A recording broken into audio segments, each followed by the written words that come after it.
Xemx tiżreġ fi Pjazza Kastilja ftit qabel nofsinhar wasal il-Prim Ministru tal-Montenegro Milo Đukanović li ntlaqa mill-Prim Ministru Malti Joseph Muscat f'Kastilja.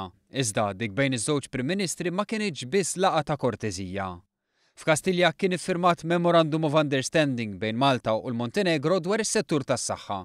Bil-firmar iseħħ li ta' filgħodu bejn iż-żewġ Ministri tas-saħħa tal-pajjiżi rispettivi.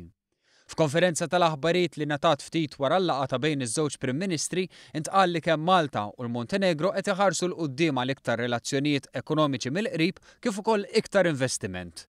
Dwar il-ftehim fis-saħħa l-Prim Ministru Joseph Muscat qal li dan se jinkludi skambju ta' studenti wara li jkunu gradwaw, kif ukoll Malta se sservi ta' post fejn studenti mill-Montenegro jiġu jistudjaw.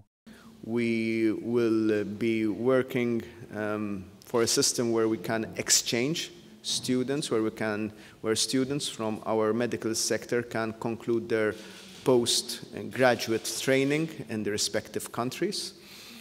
We have also discussed the potential of Malta offering medical educational services to Montenegrin students to complete their degrees over here in the medical fields, apart from other areas where we can work together in the health sector.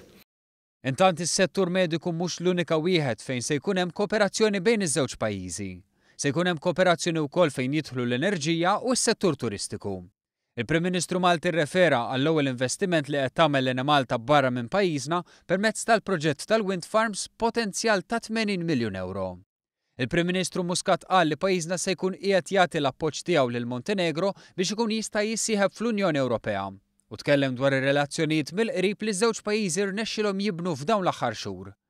Min-naħa tiegħu il-Prim Ministru tal-Montenegro qal li pajjiżu għaddej minn żvilupp demokratiku li qed isaħħaħ u jkompli jkun eqreb tal-istandards politiċi tal-Unjoni Ewropea. Irrefera għall-investiment li sar fil-qasam tal-Energija mill-Malta fil-Montenegro u qal li dan il-proġett se jkun lest fi żmien 18-il xahar.